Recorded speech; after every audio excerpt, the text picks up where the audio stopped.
Sahanau bhunaktu Sahaviryam karavavahai Tejasvinavadhitamastu mavi Dvishavahai.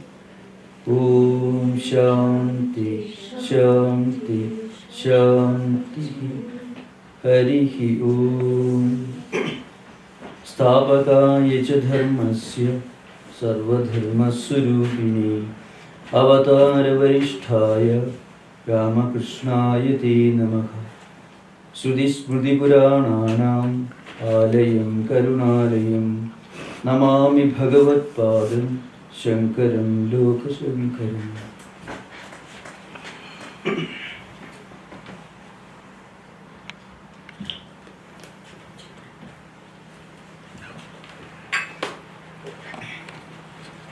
So we are beginning a discussion on this very unique Vedantic text, Viveka-chudamani. In English we call it the crust jewel of wisdom.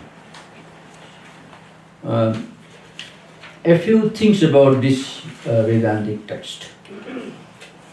Technically, it is called a Prakarana Grantha in Sanskrit, which means a kind of introductory work, introducing Vedanta philosophy, Vedantic way of life, and the uniqueness of this book is it gives you a very comprehensive idea of Vedanta philosophy and also Vedanta tradition.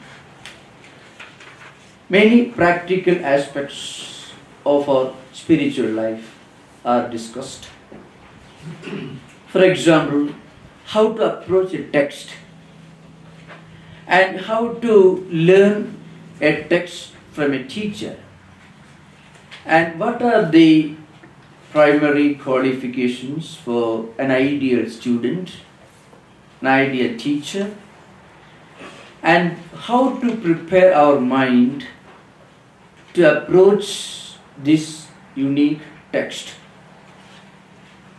and the nature of human mind, the nature of our senses, how our mind reacts to different experiences from outside and also from within, how to concentrate and how to slowly evolve in spiritual life.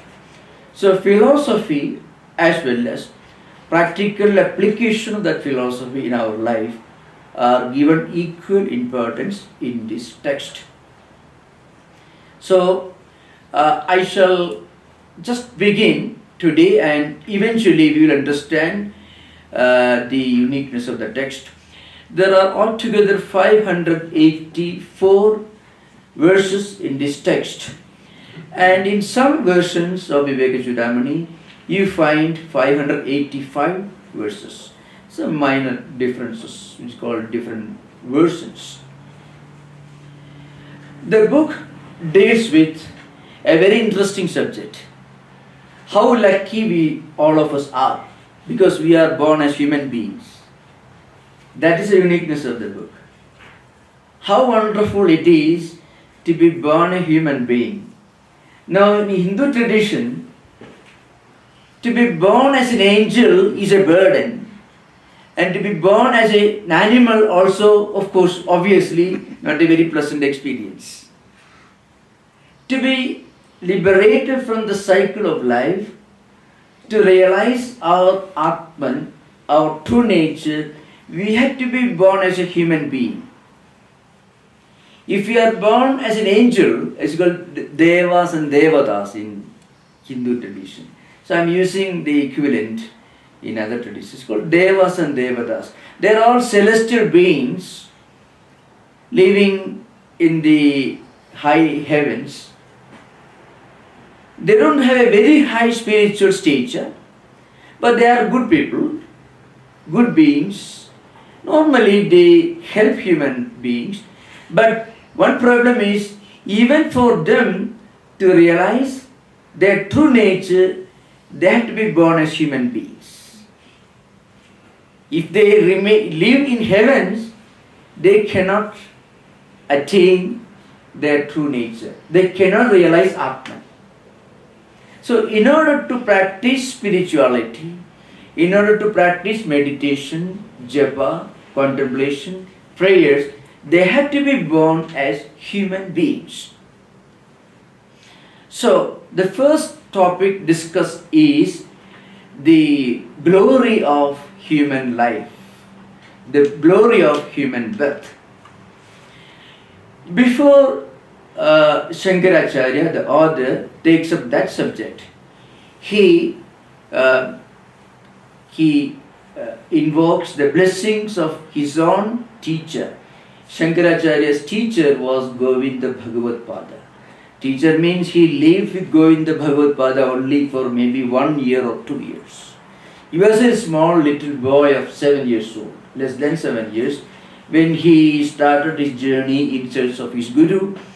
He walked about 1200 miles, maybe slightly 1500 miles he must have walked, and reached the banks of river Narmada in today's Madhya Pradesh near Indore, where he met his Guru, who was sitting immersed in meditation inside a cave, a mountain cave. And when he reached there, his teacher, he felt that his teacher was waiting for him. His teacher didn't live very long after that. His teacher was waiting for an ideal disciple whom he can teach the Vedanta philosophy. And Shankaracharya stayed there for less than 2 years and studied all these scriptures, and his Guru passed away. Before that, of course, he had already mastered all the Vedas, all these Upanishads, Gita, all the Shastras. He had already mastered when he was a tiny little child. Then only he started his journey with the blessings of his mother. So I won't go into those details, but you have to remember the first verse in this text is Guru Vandana, means invocation, the blessings of his teacher. Sarva Vedanta Siddhanta Gocharam Tab Agocharam Govindam Paramanandam Sadgurum Pranadosmi Aham. This is the first statement he makes, Aham Pranadosmi, I bow down, I invoke the blessings of my teacher, I bow down before my teacher. I pay my homage to my teacher.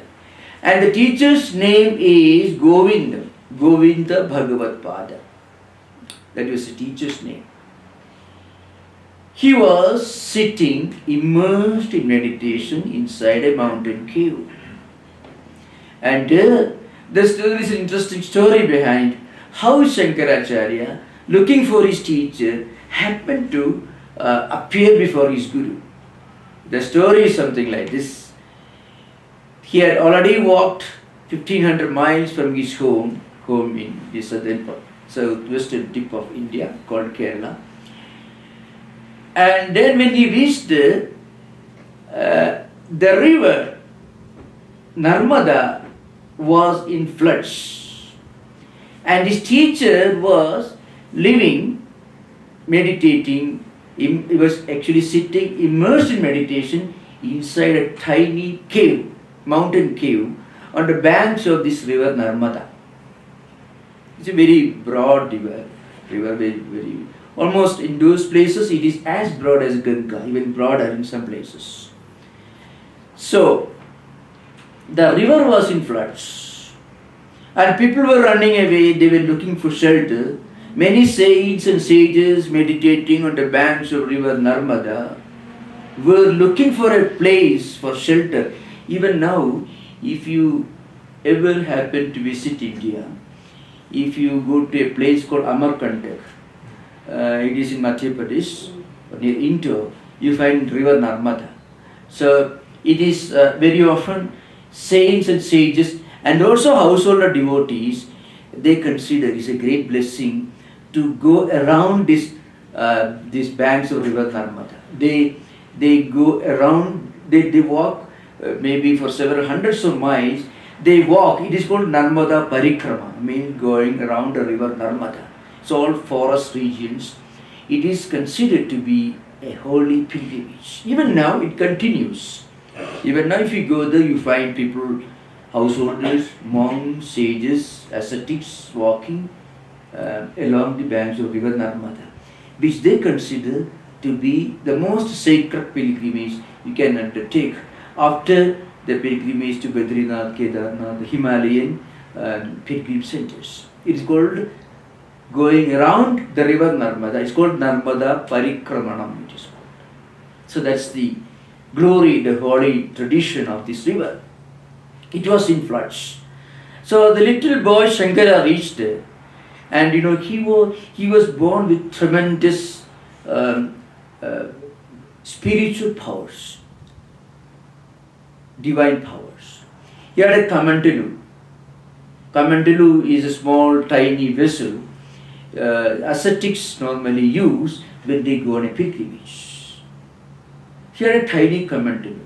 He was doing japa, meditation, all these right from his infancy with this kamandalu. So the kamandalu had assumed tremendous spiritual power because it was association. So what he did, the story goes, he put the kamandalu close to the river bank when it was overflowing. So all the river water got absorbed within the kamandalu. And it is said that Shankaracharya could absorb all the spiritual wisdom within his mind, and he could expand it as a flooded river. He could expand it to the big ocean, and the ocean can be condensed inside a tiny vessel, and the vessel can be expanded. The water in a vessel can be expanded into mighty ocean.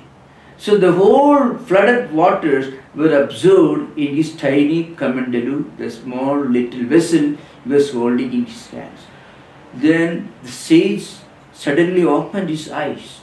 Some divine person has descended on this region. That's why the floods have stopped. So he looked and he found Shankara was standing in front of him. That's how it all began. And he stayed there for less than 1.5 years. And during that time he studied here. It means Govinda Bhagavapada transferred the power and the tradition and the responsibility of teaching the world to Shankaracharya, the little boy, and he passed away. And Shankaracharya wrote many books. He traveled all over India 4 times. He founded 4 monasteries. He founded 10 monastic orders. He installed hundreds of temples. He wrote the most exquisite, the most beautiful, the grandest devotional poetry in Sanskrit, invoking all deities. Even today, the puja tradition we follow originally was started by Shankaracharya. The mantras to be uttered, Swaha, Sotha, all this. It all just started by puja paddhati, the methods of doing puja. So he was the most astounding idealistic philosopher, Advaita Vedanta, non-dualism, and he also wrote the most exquisite poetry, prayers, hymns, which anyone can use to pray to their own chosen deities. Subramanya Bhujangam, Shiva Bhujangam, Shiva Bhradakshumavana Stotra, Devya Bhradakshumavana Stotra. You find his invocations, his prayers, his hymns addressed to all different deities you find in Shankaracharya's tradition. So, apart from being the greatest philosopher India has seen, and the greatest devotional poet, and maybe the first and greatest spiritual reformer, because before Shankaracharya, practically we did not have any Vedanta tradition. Vedanta philosophy was already there, spread all over a huge Vedic literature. For example, the Upanishad mantras which Swamiji brought in 19th century and spread all over the world, expounding Vedanta philosophy. These mantras did not have this philosophical implication before Shankaracharya wrote commentaries on the Upanishads. Bhagavad Gita We won't be reading Bhagavad Gita today if Shankaracharya had not written a commentary on it, because it got the spiritual meaning because of his commentary. So, and also Brahma Sutras, Prasthanatraya, triple foundations, interpretations of the Upanishads, the Vedantic texts, and the logical dimensions of Vedanta philosophy called Brahma Sutras, and Bhagavad Gita, plus innumerable introductory works to Vedanta philosophy, explaining the philosophy, the teachings, and also how we can practice those Vedanta ideas in our own life, how to start our own life. So, these introductory books are called Prakarana Granthas, and Viveka-chudamani is unique among those introductory books. There are many other books also. Tattva is a very small book, Atma Bodha. There are many. Many of them just give definitions. Many of them may give expanded interpretations of the metaphysics of Vedanta, but Viveka-chudamani gives you not only the philosophy, but also the practical method of applying this philosophy in our own daily life. So it is in the form of a dialogue between the teacher and the student. The student asks many questions. How to approach the text, how to approach spiritual subject, how to pray, how to meditate, and so on. And the teacher gives answers. So the first is invocation. I bow down before the great teacher, Govinda Bhagavad-pada, who is one with Brahman. Brahman, the absolute reality, Atman, can be known only through Vedantic texts. It is beyond definition. It can only be understood as experience, through experience. It is in the form of the all-pervading, omnipresent reality, Brahman, and that Brahman manifests in our own hearts as the indweller. And the teacher whom I bow down to is one who has realized this truth. He is not a student of Vedanta, he has become one with Vedanta. When you realize Brahman, you realize the fact that the reality you are seeking is non-distinct, non-different from yourself. It resides in our own hearts as the indweller. So my teacher is one who has realized this truth. That is the meaning of the first verse. The second verse is, as I mentioned, begins with a praise for those who have the good fortune to be born as human beings. That's the idea behind it. So why it is so unique? So that's what we are going to discuss now. It is very important, maybe one of the most important verses of this text, not because of its philosophical significance, but because it tells you the importance of our human life. Human life, its real meaning to us depends upon how we interpret it. This human body, for example, on the one hand, it is a sublime instrument in our hands. We can use it for the best purposes. Human body, human intellect, human mind, energy, all these, all the energy resources become a blessing to us when we give them a proper spiritual diversion, the spiritual orientation. They become a liability for us when we do not take care to give our own energy resources a spiritual diversion. They can be a terrible problem for us. So, how we must use these unique blessings of human birth. Jandunam nara janma durlabham adapumstum tado viprada tasmat vaidika dharma marga parada vidyuttum Asmat param atmanatma vivechanam swanubhavo brahmatmana samsthidihi muktirno shatagodi janma krudaihi punyar vina lephyate. So, the essence of the meaning is, this human birth, you won't get this human birth unless you have done some very wonderful deeds in your previous life.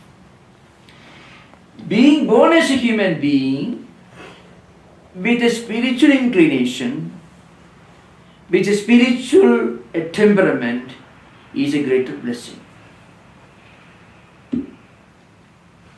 So, to be born as a human being is a very wonderful thing. To be born as a human being with a tendency, with a temperament, with an attitude, with a mind that helps us to divert our attention to spiritual subjects, it is not very, very common. You can just imagine how lucky we are actually. Many people open their eyes, realize the truth when you get some hard blows in their life. It is called fate or destiny catching you by the throat, giving you a shake or two, and throwing the gutter. Then we realize, but very often will be too late. So, those who can divert their attention to spiritual life, even when they are still healthy, even still they have time to read holy scriptures, to think of holy subjects, and to engage in prayer, spiritual practices. Before it is too late, it is a unique blessing. It comes only as a result of God's grace and also as a result of some wonderful deeds we have done in our life.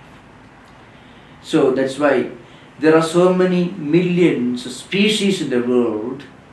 Among them, Narajanma means being born as a human being. It is very, very rare. And among not only that, tato viprata. Viprata should be understood. Vipra, Veda Adhenat Vipra means someone who has a tendency, skill or ability to read Vedanta scriptures. Now Vedanta scriptures should be interpreted with a broader meaning. The willingness, the patience to read books that talk about, that discuss higher spiritual values. So that should be the meaning given to Vedanta scriptures. So Vedanta literally means the end of knowledge, the culmination of or intellectual endeavor, the essence of knowledge. That's the meaning of the Vidhatu, from which the word Veda comes. So Veda or Vedanta should not be understood in its narrow sense, narrow meaning, as a particular text or a book. Anyone who can sit in solitude and think of higher spiritual life, higher significance of human existence, he is actually interested, or he or she is interested in Vedanta. So, to be born as a human being and who has the patience and the tendency, interest in Vedantic scriptures, Vedantic contemplation, it is still more rare. Normally, unless we have some positive tendencies, samskaras in our mind, you won't be able to withstand listening to Vedanta, because there is no entertainment in this. Very often, people, normally we take an active interest in things that flatter our senses, that appeal to our senses. You don't have to work very hard to be interested in 49ers football or any of the ordinary sports things, because they appeal to our senses. So we often forget. People can watch these things, games, external things, for any number of hours with full concentration. So they have great power of concentration. You ask them to listen to some higher spiritual ideas, maybe they feel restless.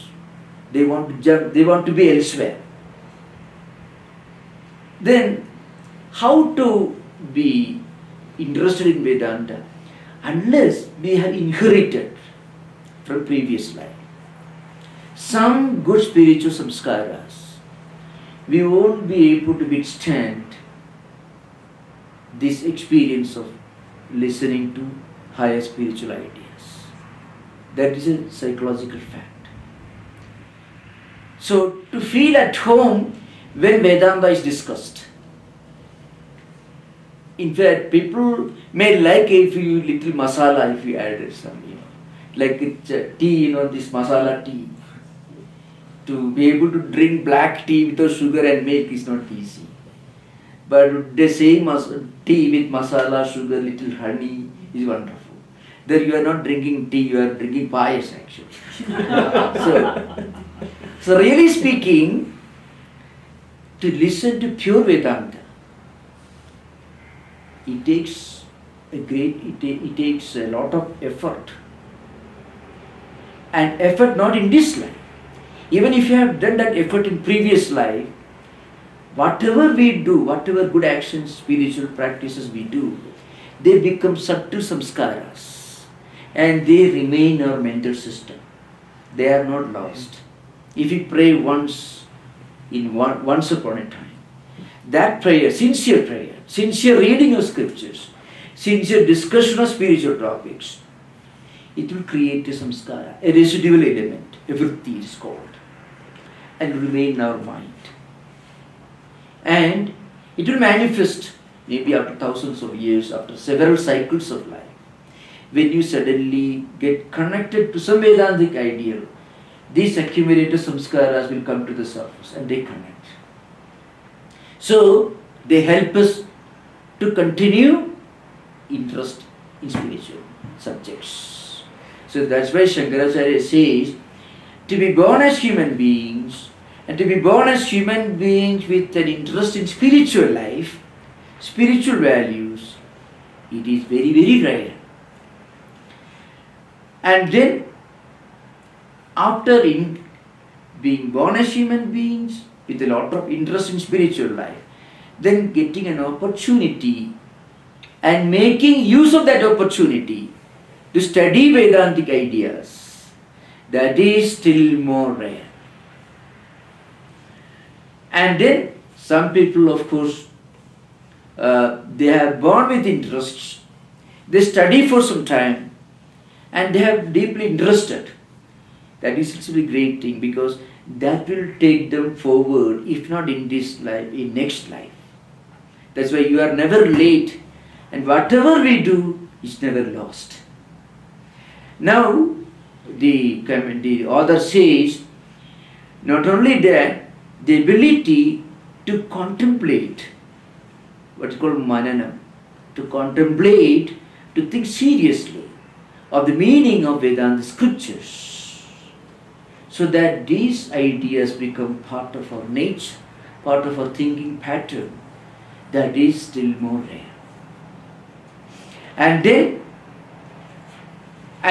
finally, after long contemplation and meditation and proper discrimination, acquiring this spiritual wisdom, to reach experience through spiritual practices, and after getting that experience, to remain in that spiritual consciousness, it is still more rare. Now, this human life, with all these blessings, you cannot get unless you have done a lot of good deeds, meritorious deeds, punyas, for many, many life cycles.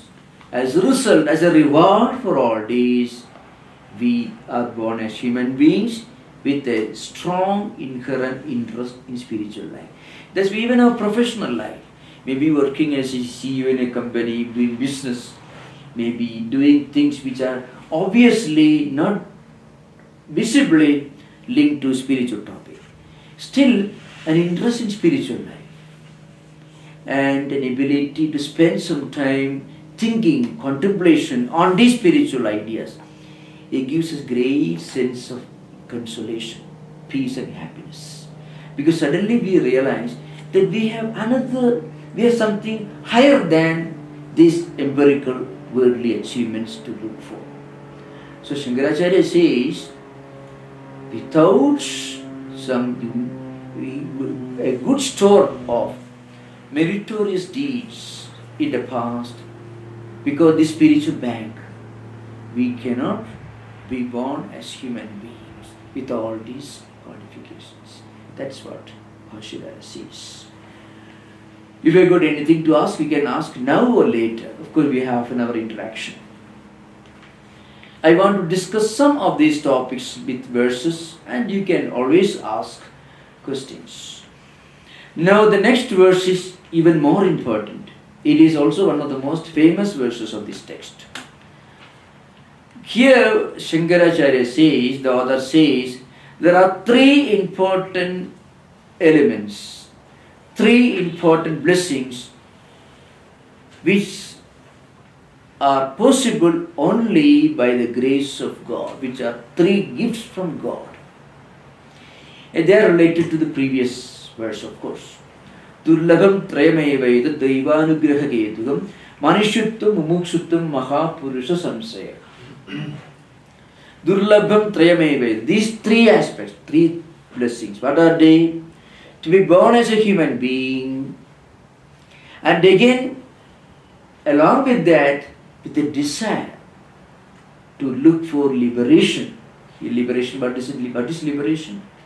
Normally, we are going through this wheel of birth, life, death and rebirth. It's a mechanical wheel. We are born, then we go through different experiences, happy and unhappy experiences. When happy experiences occur, we become happy. When unhappy things happen, we become unhappy. So, this is human life. Now, due to the power of some good previous samskaras, good actions done in the past, what happens? We feel a desire to get out of this. Enough of this. Let me go to either some retreat or some meditation or read some higher books. Even to have an interest to go to Olima men retreat house and women retreat house and spend some time, we may read some good books at least once a while. For that, you need a strong desire. Enough of this. Very often people may not be able to say no to their own desires. They may be able to say no to everyone, but not to themselves. So the ability to say enough or the ability to say no to their own mental desires, worldly desires, is the first step in spiritual life. Now that is called a mumukshuttam, desire for liberation, desire to come out of this wheel of cyclic existence of birth, life, death, rebirth and discontinuing cycle. Because you cannot, if you go on rotating along with the wheel, you cannot come out of it. So one should be able to say no, then you come out of this wheel. So it's called mumukshuttam, desire, an intense desire. It's not a wish, but a real feeling. Elsewhere, the author says, there are two types of people. There are those who need some hard blows on their head to say enough. And there are those who are born with this wisdom. The intelligent people will at least read the writings on the wall when some unpleasant things happen. Even when you go working hard for somebody whom you love, whom you like, from whom you expect, and that person suddenly turns against you, you get the opposite response. You expect some positive response, gratitude or help and mutual cooperation. But you not only get that, you get the opposite of it. Then the wise person will realize, he will read the writings on the wall. This is the nature of the world. So there should be a higher meaning in life. 2 plus 2 is not always 4 in life. It may be always is 4 in mathematics, not in life. What we do, we don't always get the expected result. So that could perhaps prompt a person to say, enough of this. Let me look for some higher meaning in life, higher transcendental meaning in life. Then you are looking for a way to get out of this wheel of samsara. And there are those who are born with it. And Sri Ramakrishna, in his own unique style, giving an illustration, he says, fisherman catching fish. There are different, fish also belong to different categories, different classes and groups. There are some fish who are clever enough, they were never caught. Whenever they see a movement of the nets underneath, they move away. So the fisherman won't be able to catch them. So Sri Ramakrishna says they are never caught. They are Nityamuktas. So he says some of these great eminent monks, his own disciples, and they are never caught. They are so spiritually shrewd that they cannot be caught. Then there are some fish who are caught. They fall within the nets, but suddenly they realize, well, it's not such a pleasant experience. They smell danger, so they jump out of the net. So they are the people, they are like spiritual sadhakas, spiritual aspirants, who realize this is not a very pleasant situation. You may be bound by a chain, but a chain may be made of gold, but you can't move. So that bondage, that situation is not better than if you're bound by iron chains. It makes no difference. You can't move. So you try to get out of this. Then there is another category. They are caught, these fish are caught, and they think this is the most wonderful situation. Very happy. They don't know that they will be killed and eaten in a matter of minutes or hours. Still they think, oh, see how wonderful life is. It's only short-lived. Now, so Nimuktas, Nityamuktas, Nityabaddhas, they are always within the bondage. So here, Shankaracharya says that there are 3 unique blessings. One is being born as a human being, and being born as a human being plus the desire for liberation. And then Mahapurusha Samsaya. Mahapurusha here means other spiritual seekers, advanced spiritual seekers. Now in spiritual life, the most important factor for our own spiritual advancement is the company of people with same type of spiritual aspirations. That's very important because human mind transmits values and culture. If we live with people who are spiritually inclined, more or less, to some extent at least, the close proximity transmits spiritual culture, spiritual values. So, Mahapurusha Samsaya means association of holy company or holy association. So that's very, very important. We may not be always able to live in the company of holy persons, men or holy women, holy sages, holy men or holy women. May not be always possible. But once in a while, when we go to a temple or a church or any spiritual place where you are likely to meet people who may talk to you about higher life, suddenly you get an opportunity to turn your mind back to these higher values.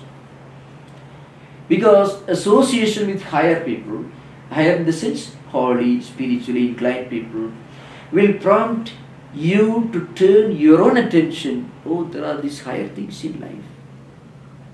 So it becomes a great help in spirit. It is very, very, very important. Higher holy association can have an extended meaning. If you read holy books, that's also a holy association. If you read Bhagavad Gita, you are in the company of Sri Krishna. If you read the Gospel of Sri Ramakrishna, you are in the company of Sri Ramakrishna. If you read the life stories of great sages and saints, you are in their company. So that also helps us. So not only direct physical proximity, living in the company of holy men and holy women, it also extends beyond that immediate meaning, interpretation, reading holy scriptures. And when you contemplate on what you read about, then the ideas go deeper. Actually, our mind doesn't retain ideas unless we think, we contemplate. It's called manana. So, we may read. When we read, we actually hear those sounds. You may know that that's called the word called Sravanam. Sravanam literally means hearing. You know why that? So even reading is like hearing. When you read a holy book, you are actually mentally hearing those words. It happens simultaneously. So the word used is Sravanam. It includes reading also. Reading helps us, no doubt, but reading without contemplation, thinking, very often doesn't help us to go deeper into it. In fact, it becomes a samskara, it becomes a deeper, it gives a deeper meaning. It registers a memory or impression in our mental system only when we contemplate or think of what we read. Then it goes deeper. That's very, very important. Great spiritual teachers great spiritual aspirants are able to remember a lot of spiritual verses, because when they read, the mananam, contemplation, is also taking place simultaneously. That's why what you read is retained. So, what is important is reading scriptures with mananam or contemplation is also Mahapurusha Samsraya. It is also holy company. Sitting in solitude, contemplating the teachings of Sri Ramakrishna, Holy Mother, Vivekananda, Shankaracharya, Jesus Christ, Buddha, any of these spiritual teachers. When you think deeply, you are in their company. You know why? Actually, these spiritual seekers, spiritual teachers, when they lived in this world, they practiced, they meditated.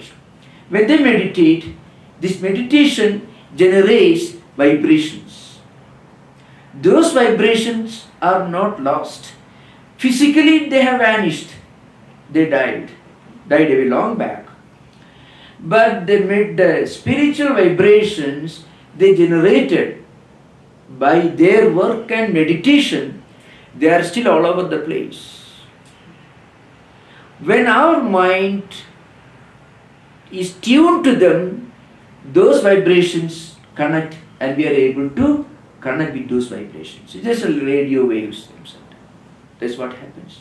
That's why when you go to a holy place, and after going to a holy place, when you think of the holy association of the place, those thought waves, immediately they connect with our mental system. That's why we are able to meditate, go deeper. One example I can give, I can say, the old temple in San Francisco, for example. I can give a very interesting example.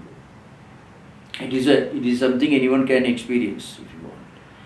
See, formerly our shrine was, unfortunately for many years, it was located close to the restroom. Recently, I changed the shrine to the room where actually Swami Tattwamayananda was living and meditating. And Ashwagandha also lived there after some time. When he changed the shrine, the whole atmosphere changed.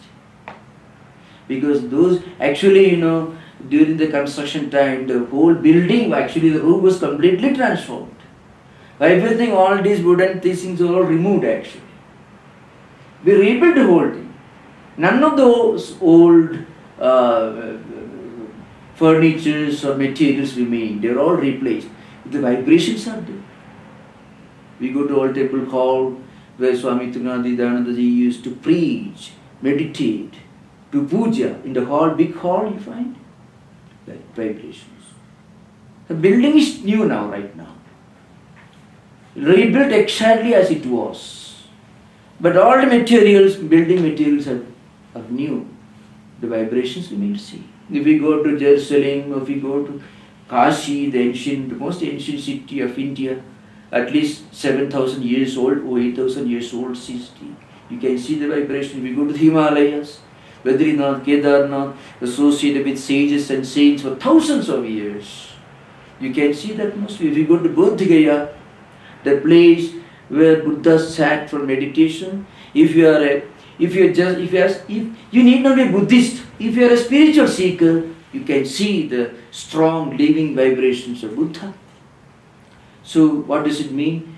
The thought vibrations of great saints and sages will remain, they can never be destroyed.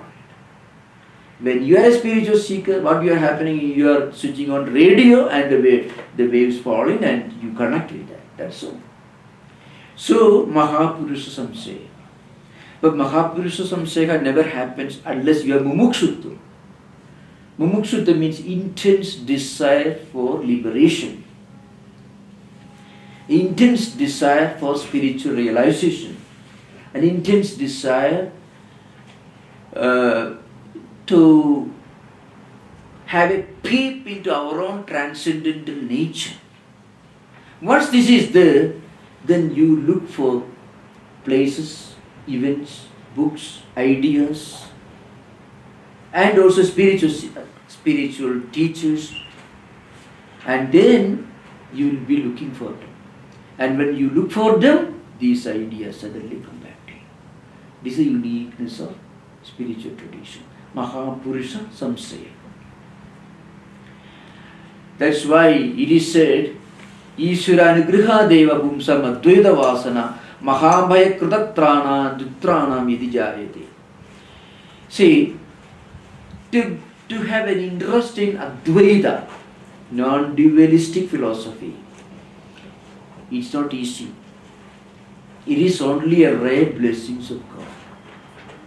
Because in non-Advaitic traditions, you pray to God and you are looking for something and God gives you that. In Advaita tradition, you are trying to understand your own nature. Therefore, it is a unique blessing from God. So, being born as a human being, and being born as a human being with a strong spiritual inclination for spiritual liberation, and also with all that, an opportunity to associate with spiritual personalities, holy company.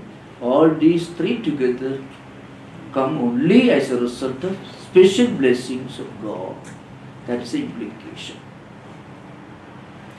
Okay, the fourth verse is important because here Shankaracharya, these three verses are very important. The fourth one it involves a little scolding, very pleasant scolding. He's like a grandfather scolding a tiny child, or grandfather scolding another old man of his own age who eats a lot of sugar and jalebis and all this food which may not be healthy for him. So another old man says, you don't eat those things, are bad for you, to give up that, unless you want to die sooner. So that kind of a scolding you find in the fourth verse is important, and after that I would skip a few verses. Ledva kadanjit narajanmadurlavam tatravi pumstam sudivara darshanam yastu atma muktena yatadeja mudadihi sa atmahaswam vinihanti asagrahat. He says, which is a slight scolding. There are people who are born as human, who have got human birth, and then they got opportunities to study scriptures, and also they also get an opportunity, if they try, to have holy association, and they also get an opportunity to do spiritual practices. Still, they don't turn their mind in that direction. That person is highly deluded. That's the meaning. It's a very, very mild scolding. But coming from a great teacher, it becomes very serious. So persons who are endowed with all the blessings of secular life, let us say in modern times, put in modern language, you have got a wonderful job, plenty of money, wonderful children who are obedient to you, they are all well educated and employed. So you don't need anything. And you have Vedanta society or your temple or any holy place nearby, and wonderful programs going on. It will be a big blessing to any spiritual seeker. Still, no, I won't care for that. Such a person is not a very... So Shankaracharya has some uncomplimentary word to say about them. He said, Mudadhi. Muda means... Mudadi, the literal meaning will be a fool. In fact, Moni Williams and others will give the simple primary meaning of fool. But Mudadhihi, thi means intellect. Mudha means, deluded. What is delusion? A fool is the literal, simple meaning, primary meaning, which is not what Shankaracharya means, of course. The meaning is, with all these wonderful opportunities, there are many. A wonderful job, wonderful, a very good education, and they may also read some scriptures enough to understand the meaning of some, at least intellectually, and close proximity to spiritual seekers and places and holy places, and there is enough scope for holy company also. The temple or the place of meditation may be within 1 block or 2 blocks. So they won't turn in that direction and spending all their lifetime in worldly pleasures. Such a person is highly deluded. But this delusion is the wrong notion that people mostly suffer from. What's the wrong notion? This world is the only thing to be cared for. Human life is meant for worldly pleasures, nothing more. We need not worry about any spiritual values, ethical values, God or religion or anything.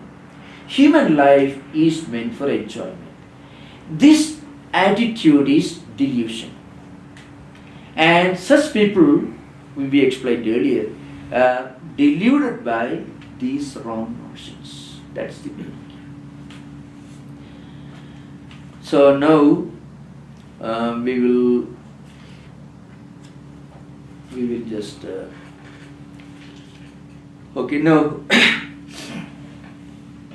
we are going to 11th verse. Those who are interested, we have a book with them, they can look at the 11th verse. 11th verse, it tells you about the importance of proper contemplation, spiritual wisdom. 11th verse. Chittasya shuddhiye karma natu vastubhalabdhi vastu siddhi vicharena na kinjit karma kodibhi. The literal meaning is this: action, contemplation. It won't take you, action without contemplation, action with attachment and desire, action just for secular prosperity will not take you to the highest spiritual realization.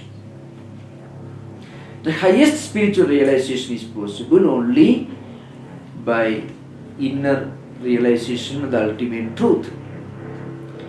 Now, The real purpose of action is purity of mind. All these ideas are included here. Now, come to the subject. What is action? Action could mean, in a broader sense, action could mean physical action, mental action. Thought is a mental action. Physical actions, ideas, all these are actions. If these actions are guided by a desire for the results of those actions, they just make you rotate along this wheel of cyclic existence. Birth, life, rebirth, and going on rotating without moving 1 inch forward in our spiritual life. Because all that we accumulate through our own effort, efficiency, enthusiasm, all this will vanish the moment this body falls. And again, you are born again, you have to begin your efforts again to build up this secular prosperity.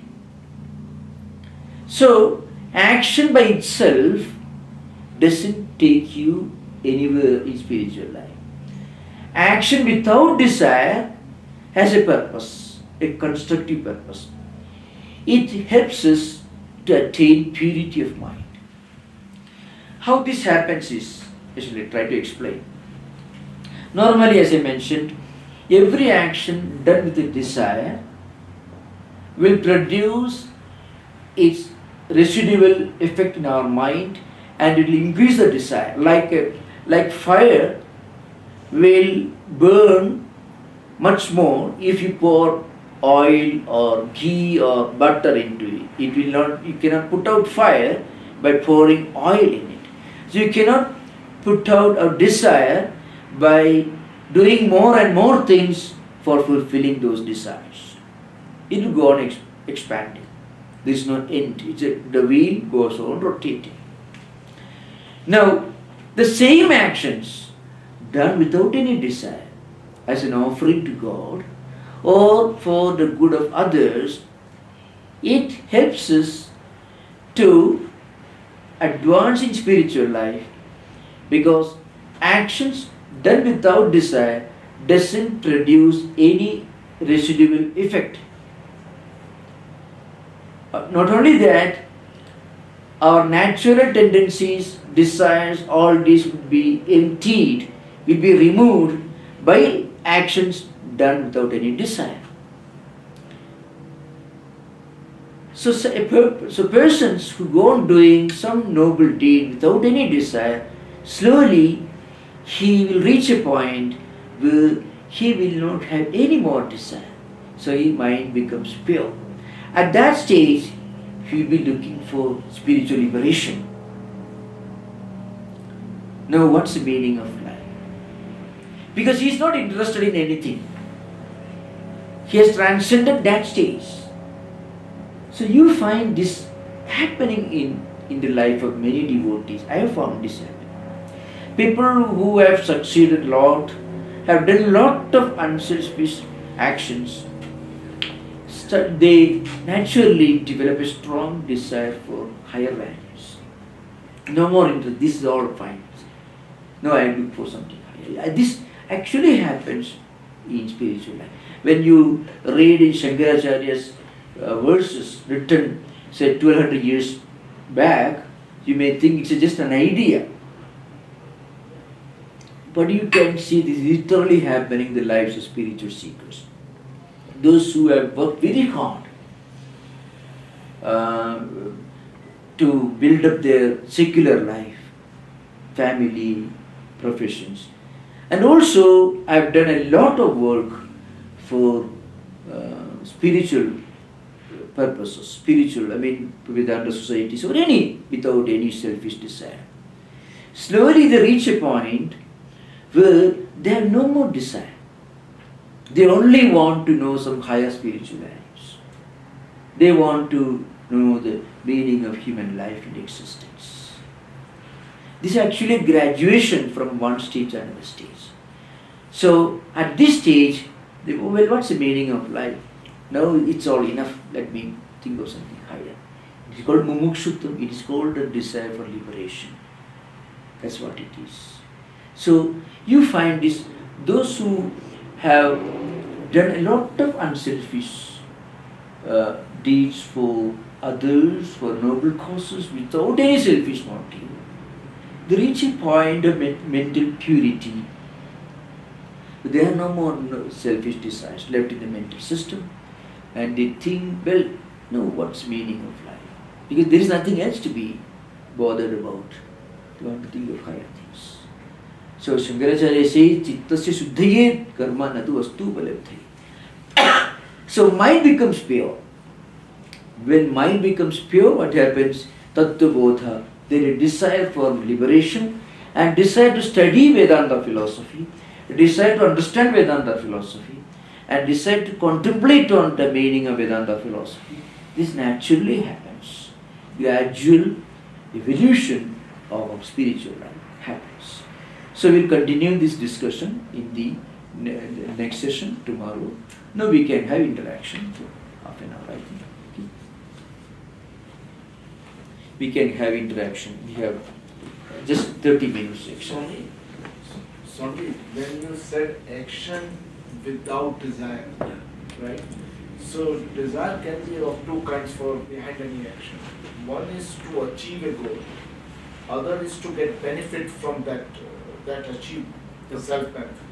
Swami, both should be avoided, or one of them should be? Well, if a person is doing hard work for achieving a goal and also to be benefited by achieving that goal, both are the same. So far the binding effect is considered the same. On the other hand, even secular responsibilities can be done without this problem. Well, I'm an householder. People think that somebody thinks he is an householder. He has do a job, is part of his duty, but life has got a higher meaning. Then this won't bind him. Because such a person, once they achieve the goals of the secular life, they won't be bound by that. Then their priority will change. Set of priorities will change. In spiritual life, in actual practice, changing of priorities, that's all. Reprioritization. Everyone has his own or her own priorities. Your priority depends upon what you consider to be the ultimate meaning of your life, goal of your life. Even people who are working in let's say, in Wall Street, you have to worry about the fluctuation of market, stocks, everything, every moment. Such persons also, if they realize, well, money will come and go. In fact, that itself, the Wall Street can be a great university for studying Advaita. Because it tells you nothing remains permanent. Everything changes.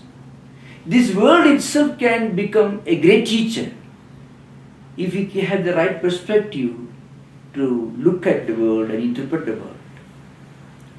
Or the nature itself is a great educator, really speaking. If we go to this Disneyland or all that, you spend $100, spend 3 hours inside. For 3 hours we are in a different world.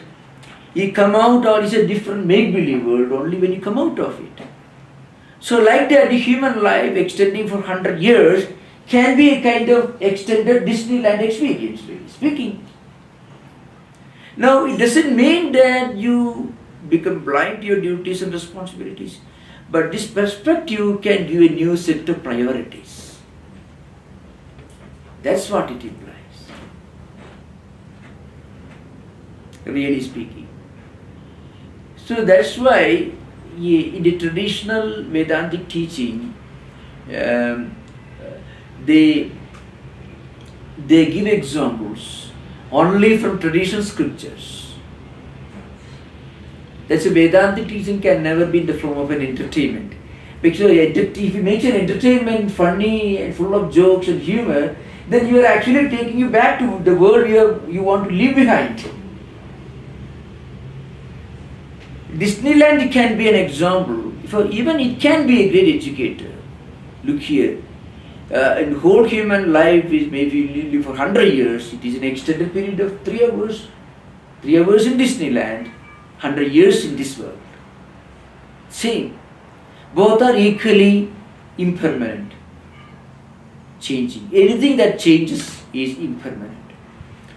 So, in real life, even if you are working in Wall Street, if you are a financier engaged in observing the stock markets or whatever it is, still one can remember the fact. See, it's an example. Stock markets collapse, they fluctuate. It's an example of the fluctuating nature of this world. Which means there is something which is not fluctuating behind all this. That's the real purpose. If stock markets can collapse, you also can collapse. Your fortunes can collapse. The results of all your actions can collapse. So that can teach us, can direct us to look for something which doesn't collapse, which doesn't fluctuate. So in a broader sense, but it is not always possible for everyone. Ordinary spiritual seekers need the help of a place that is conducive to spiritual life. You need a calm and quiet place. See, if you live here close to this lake top, or if you stay here, this may be much more conducive. Nature can also help us in creating the right atmosphere for contemplation. It is possible. For spiritual seekers who are still seeking for higher goals, not achieved the highest goal, they need the cooperation of an appropriate nature, atmosphere, everything. For them, holy company is important, reading scriptures is important, no doubt. Swamiji's quotation we put in the website. Swamiji says even in market streets, standing on market street, seeing all this, you can think of the highest goal, contemplation. That's possible only for those who are already liberated. Those who are still seeking liberation, they will need reading of scriptures. They have to direct their time and energy and efforts in the proper direction, spiritual direction. That's it. So the other thing is that Viveka-chudamani is more directed towards jnani portion. Right? Yes, yeah. And whereas Nara's Bhakti Sutra is more directed towards that's true. So the states achieved by two are different. Am I right? At the experience level, they are the same. Okay. But let's say the bhakti in its final, ultimate stage of experience is not different from jnana. Shankaracharya himself says in the 13th verse of 10th chapter, the highest jnanam, highest bhakti are the same at the experience level. Conflict only arises when you have not yet reached the goal. Swamiji, so the human birth, why is it that the devas cannot achieve and they have to become a human to achieve the ultimate goal? Why is that? Yeah. In fact, the status of devas was reached as a result of human beings who pursued the path of performance of rituals and good deeds with a definite motive and purpose. The elaborate Vedic rituals performed with a strong desire and motive will give you the status of the celestial beings, devas, etc. So, on the other hand, those devas to be born again and start practicing all their actions without any desire, attain mental purity, chitta shuddhi, and then only they will get the highest liberation, jnana prapti. And they remain. No, but they can do it when they are in deva state. No, they Why cannot. not? They cannot, because they are all They have to. And remember that's very important to remember. When we talk about Surga, a Sanskrit word, or heaven in English, this should be one important point to be remembered. Heavens in Judeo-Christian tradition or Islamic tradition is different from what Surga or heavens means in Hindu mythology. In Hindu mythology, heaven is just like a 5-star hotel. You pay fixed amount, and depending upon the money you have deposited, you can stay there as long as you want. Depending upon the amount of money you invest, after that you'll be thrown out by the receptionist.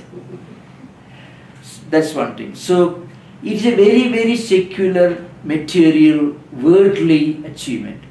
But heaven in Judeo-Christian and Islamic tradition is different. It has a spiritual element in it. See, in Christian tradition, for example, heavenly experience means experience in close proximity with God. So heaven is associated with the residence of God in Judeo-Christian tradition. But in Vedanta tradition, heaven is a very worldly thing. That's why they was living in the heaven, had to be born as human beings to continue the spiritual practice. So that's an important point to remember frequently, otherwise it can lead to a lot of misunderstandings. Because in Judeo-Christian tradition, heaven has a spiritual association with it, in it. So you find in the Franciscan monasteries in Middle Ages, you talk about some heavenly subjects, means you talk about Jesus, you talk about spiritual things. That's what they mean. So in Vedantic tradition, heavenly means worldly actually. So Swami, how is it different from Sri Ramakrishna Loka and other things? Sri Ramakrishna Loka, what Sri Ramakrishna is talking about is those who have reached the highest spiritual realization following the path of Sri Ramakrishna. That's what Sri Ramakrishna is talking. It's not a Deva Loka Sorka. It's the highest spiritual consciousness. That's what Sri Ramakrishna is talking. So Swami, Sri Ramakrishna Loka is not mentioned by Sri Ramakrishna. yeah. Remember, that's an important point. You find this, so we should always remember, as time goes on, different interpreters and teachers will talk about it. And we sometimes build a huge mythological edifice around it, leaving the gospel of Sri Ramakrishna behind. And let us not bother, let us see this, what is Sri Ramakrishna Loka. Which he did never talk about. Sri Ramakrishna talked about prayer, meditation, madhya. But what it means is, those who have reached the highest spiritual experience following the path of Sri Ramakrishna's teachings. That state of spiritual consciousness is called Sri Ramakrishna Loka. That's as far as I understand from reading books. Then there are Yeah, Doctor. So Swami, in terms of what is reality, so I mean, according to this concept, and it makes sense to me that you can only realize something in this world. So in a way, Yeah. this world is the only reality I know. So I mean, I cannot wait till after I die to achieve something. I have to achieve it in this world. So in a way, that is my reality. That is my one opportunity to, or my reality. So it's different from the ultimate reality. Yeah. But for me, this life is the only reality. I mean, and because I can't count on doing something after it. Yeah. Now the point is, we can direct our energies, actions, and give them a spiritual direction only in this world, because we have before reaching the highest experience. Those who reach the highest experience, they will be looking upon this world from a different perspective. So that's what I often mention this point. Set of priorities. You find spiritual life gives us a new set of priorities. So those who don't have any spiritual idea in mind, any spiritual concept in mind, we look upon this world as the only and ultimate thing to be bothered about. For such people, they will have to go through these life cycles many times, and frequently people who consider this world as the only thing to be cared for, they may turn to spiritual life when they get some hard knocks. But hard knocks or unpleasant experiences may not direct everyone to in spiritual direction. For that also, some previous karma, samskara should be there. Then only you will be able to make a turn to spiritual life, even when you get hard blows in this life. So people who get unpleasant experience, they take drugs and drinks, and much worse, to escape, to run away from the unpleasantness. For those who may have read some higher things, or listen to higher things, may suddenly may go back, oh, this higher thing. So maybe previous life or in this life. So essentially it's a matter of priority. There are people for whom this world is real and spiritual values are also real. For such people, when they get hard knocks in this life, they look for spiritual values. I think the number of those who consider this world alone as the only reality and who can never turn to spiritual life will be very few. You can only talk about the Calvin's doctrine of eternal damnation, or Madhvacharyas, India, Advaita system, dualist philosophy like Madhvacharya, Nitya Naraga Siddhanta, eternal damnation. But there is an aberration in spiritual philosophy. You find in most spiritual traditions, there is always an opening for everyone. Yeah.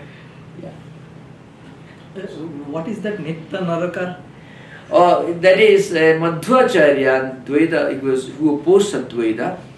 He believed that there are certain people, certain souls in the world who permanently reside in hell and they can never come out of it. That's what he thought. I mean, even if they try, they cannot. That's, in fact, it's as much an aberration as Calvinistic predeterminism, But you can even if you confess, if you turn to Jesus Christ, you consider Jesus the Savior, the only Savior, still no no salvation for them. It's kind of Calvinistic predeterminism. Something, it's an aberration in Christian tradition. And Madhvacharya system is also a terrible aberration in India's philosophical tradition, spiritual tradition. Swami, one question comes that there are two paths, they say after that, sun path and the lunar path. Swami. Yeah. In sun path they say you continue, go to the Yeah. intermediate and Yeah. then you continue. Yeah. So Swami, question I'm just following on Solace's question. Swami, how is that a person who goes via sun path, he doesn't come back, right, to human form? Yeah. So what's the difference between devas and that person? Swami? Yeah. Now, these two paths are mentioned in the Gita and elsewhere. So, one is the path of sun, and the other is the path of this moon. I mean, okay, yeah, means. So, one is those who have done a lot of spiritual practices and performed their duties and responsibilities without any selfish motive. They take to higher life. So they go through different levels of consciousness and finally they reach Brahmaloka. At the end of the Kalpa, they become one with Brahman. They get eternally liberated. They become completely liberated. The other ones are those who consider this world as real and performed all their duties and responsibilities with desire. At the same time, with some spiritual interest, they worshipping their own deity, praying to their deity for their worldly pursuit, worldly achievement. Such people, they go through this and finally they are born again as human beings. They go through these cycles, continue moving through these cycles. So in course of time, sometimes they get some association of great spiritual seekers, and then they get idea of doing all their duties without any desire. They take this karma, purity of mind, they may eventually take to the higher path. So devas belong to lunar side of the things? Yeah, they belong to the earlier cycle. That's an important point. Remember, see, in English we use the word God, God, capital letter G, one singular. It always refers to an anthropomorphic, monotheistic God in Hindu tradition. Sometimes Brahma, Vishnu, Maheshwara also maybe.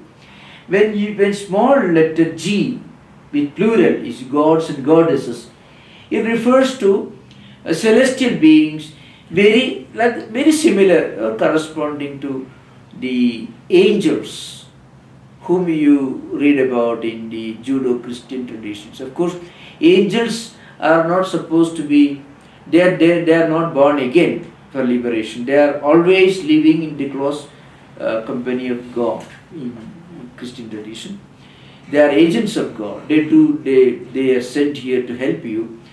But in Vedantic tradition, that Deva concept is not a very high concept. So in the Rigveda Samhita you find number of these Devas are mentioned. They are more or less like the gods and goddesses whom you read about in Homer's Iliad and Odyssey, where they come down to help both Trojans and also Greeks. And they are fighting, they are jealous, they quarrel, they also they threaten and they tempt you. All do you find in Iliad, So they are not very desirable. You don't want to live with those people in your neighborhood.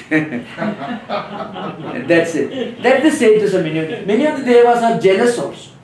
So you find in mythological books, if you take to spiritual life, meditation, japa, the gods are not so amused. They come to take you because they don't want you to reach a status higher than theirs. Because when you become liberated, you go far beyond the status of devas. They don't want like that to happen. So you find in the Puranas and mythological books, you find whenever a spiritual seeker goes to forest and practice meditation, some Indra or somebody will send an agent. You can drag him away. So these are mythological stories. You don't give much importance to this. Swami, the Apsara of Indian mythology is different from angels of Judo-Christian. They're totally different. Totally. Angels in Judo-Christian tradition, they come to help you. You see, in the nativity of Jesus, you find they came and they gave an idea of the glory of Jesus before he was born. So it's very, very important. Very often in the Hindu mythological stories, you find these gods and goddesses are eagerly watching whether anybody in this world is trying to attain spiritual liberation, so that they will try to drag them back. You find such stories. This is a very important point to remember, because if you don't mention this, very often you when you read scriptures or scriptural statements condemning heaven, you may misunderstand. So heaven in Vedanta scripture is not a very desirable place. It is not a very high status. There is no spiritual aspect about it. This is an important point. Some in Devas and Devatas help you, some of them do not. So Rigveda Samhita, you find many of these Devas are mentioned. More or less they are like the angels or Devas, gods, small letter gods and goddesses mentioned in the Homer's Iliad. Right. So Swami, if you mentioned when holy ones are alive, they generate a vibration, Yeah. and that lives after they die, Yeah. physically die. Excuse What me, excuse about me. the Can vibration? you repeat once more the last? You mentioned that when the holy ones are living on the earth, they generate vibrations Yeah. which are accessible Yeah. after Really. they die physically. But Yeah. what about, can you talk about the vibrations that they are emanating continuously even after they go out of the Yeah. body? Yeah. Yeah. Can you discuss that? Yeah. I'll come to that. What you see, all the great pilgrim centers, or what we consider as holy places, are examples of this. If you have some interest in spiritual life, if you go there, if you visit those places, if you meditate in those places, you feel the atmosphere helps you to meditate better. Or if you are interested in reading scriptures, the atmosphere helps you to read holy scriptures with greater concentration. If you have little interest in spiritual life, it increases. If you have a lot of interest in spiritual life, then it still helps you, still go beyond, further, it increases. It helps you to accumulate more and more spiritual vibrations within your own system. The greatest example, illustration, is the example of holy places, where holy men and women had lived and meditated and done spiritual practices. Now, thoughts create vibrations. Words create vibrations. Physical proximity of persons who emit holy thoughts and holy vibrations also will generate spiritual vibrations. If we have some interest, it's just like opening our mental system to this, welcoming these spiritual vibrations into our system. So that's a very, very important point. It cannot be demonstrated in a laboratory, but it is much more intensely felt than anything that you can demonstrate in a laboratory of science and technology. But Swamiji, I wanted to ask you, so after they die physically, how is the vibration that they're continuing to emanate? How is it different from... Their vibrations are not physical. Vibrations remain independent of the physical existence. So it's continuing to be it continues. The thought vibrations continue. See, the physical aspect of those personalities is only a very insignificant part of their total personality. The physical element, see, physically, so far as physical personality is concerned, there is not a great difference between the personality of an evil person and the personality of a Buddha. Same food, same skin. I mean, more or less the metabolism, all the cells, blood, marrow, bones, skin, everything the same. Where is the difference? The difference is the manifestation of the Atman, the soul, in their system, mental system. That is totally non-physical, or rather, it transcends the physical. It's much more powerful. Otherwise, physically, what difference is there between a Buddha and a Hitler? No difference. But the thoughts, the words, the meditation, the contemplation of a great Buddha, it continues to be a blessing to the whole world. Those who are interested in spiritual life, those who have some interest in spiritual ideas, when they read a book, Buddha or Shankaracharya, Sri Ramakrishna or Jesus, they get benefited. Where does it come from?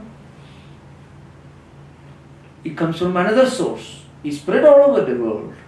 When we practice when we do spiritual practices, we are activating our mechanism within us, and we are opening that mechanism, and immediately those vibrations enter.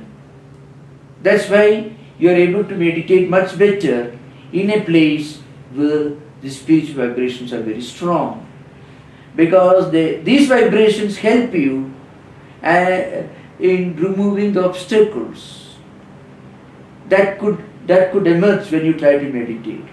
So, the beginning, for example, a spiritual seeker who is just a beginner, he won't be able to meditate in Market Street. But a Buddha or a Sri Ramakrishna or Shankaracharya can come there and meditate, Vivekachudamani. Because even there, their mind is not affected by that. But ordinary spiritual seekers, their mind could be affected by a negative atmosphere. And their mind could be positively helped by a positive atmosphere. So, For beginners, very often when they try to meditate, lot of conflicting thoughts, negative thoughts, a lot of obstacles in the form of negative thought currents could emerge. So you will be able to meditate. You feel a lot of conflicts. You feel disturbance. On the other hand, if you go to holy place, those negative thought currents will subside, or they will be much less, because the power of the positive thought currents or vibrations prevailing there will help you in acting against the negative thought currents. So they subside. So Swami, a place that has a lot of negative vibrations, when do these disappear? Do the positive vibrations of, for instance, holy people, they linger and they're added, I think, by people, I would imagine, people who come to meditate who are sincere, they add to this positivity. So then on the negative side, They will be neutralized. I'm sorry? Negative thought currents and vibrations will be weakened or neutralized by the presence of positive thought currents when you do spiritual practices in those places. Okay, so that is what it would take in order to more or less dissipate those Yeah, negative exactly. vibrations. I know a Vedanta center in Europe, which I don't want to mention because I don't want to mention, where a Jewish family lived during the Holocaust in 1904, and during the time of the French occupation by the Nazis, and their whole family was removed and slaughtered and taken away to southern France. And that place happened to later became the home of Vedanta, one of the Vedanta centers in Europe, and they still do some chanting and all that to neutralize or weaken the negative vibrations that they may have generated, because when they suffered a lot and they were being dragged away from the homes. So very often negative vibrations can be weakened or neutralized and should be overcome by prayers, meditation, reading of scriptures, or meditate by some great holy persons living. You remember, in Sri Rama's life, one of Sri Rama's disciples he went to a place which was supposedly associated with the presence of a ghost, and Sri Ramakrishna helped that person to come out his story, of course. So the point is, when these living beings who had suffered a lot and the premature death, the physical body is gone, so the subtle body in the form of thought currents, ideas, all will be present there. So that presence will create an uneasy feeling for those who happen to go to those places. So spiritual practices, reading of scriptures, chanting of holy mantras, all will help you to neutralize, weaken and eventually completely neutralize the negative vibrations. That's what happens. But isn't this a descent into dualism? I mean, in a sense, so there are negative and positive forces, but Yeah. the thing, isn't it a matter of Yeah. its individual person's attitude? Yeah. I mean, if there are negative and positive, Yeah. what am I receptive to? Yeah. You can remember in Sri Ramakrishna's life, Sri Ramakrishna was very particular that Swami Brahmanandaji, Rakhal Maharaj, should not eat fruits and other offerings brought by people who were perhaps of a different background, because those things had the influence negative vibrations for us. But Sri Ramakrishna didn't mind when Swamiji ate it. So those who have reached the Advaitic realization, they will be able to look upon everything as Brahman. But those who have Bhakti tradition, that Bhakti when it reaches the highest point, then there will be no difference. But perhaps at that time Rakhal Maharaj was still going through some higher Bhakti sadhanas. So Sri Ramakrishna perhaps must have felt You have to wait for it. So- But the same same Brahmanandaji, after Srila Maharaj was passing away, went to Benares Ashrama. There were some difficulties and his presence solved the problem. But it's a matter of us accepting that there are bad places and good places. Yeah, that's and true. That's being true. careful Yeah. what we do and what That's we true. listen to. At the time of sadhana, when we are, Yeah. when you are still Weak. going through the period of practicing, progressing, evolving, at that time you have to be careful Yeah. with whom we associate and what places you visit, what you read is very important. After reaching the highest goal, when we look upon the whole, everything as God, in Bhakti tradition, everything is Brahman in Vedantic tradition, Advaita tradition, there will be no problem. But remember one thing, the problem is very often we mistake a concept for an experience. So frequently, if everything is Brahman, then I can do whatever I want. So that problem is there. That's a serious problem actually. So very often when we interpret Advaita, this frequently becomes a problem. If everything is Brahman, then we were thinking, well, okay, then nothing to do practically. I am Brahman, you are Brahman, everything is Brahman. But it is only an idea or a concept. In fact, right, our mind has not reached that level. Frequently, we may conveniently think that what we appreciate is a matter of our experience. It's not always. We have to go a long way to reach the experience level of our concept. So we'll discuss this discussion later. Already time is up, you know. So small tree needs a good Yeah, fence around. yeah, precisely. Yeah, that's right. Yes. Yeah. Yes. So we'll continue this interesting discussion. Just a second. Needs a strong Om tree. Shanti Shanti Shanti Hari Om Tat Sat. Sri Ramakrishna Pranamustu.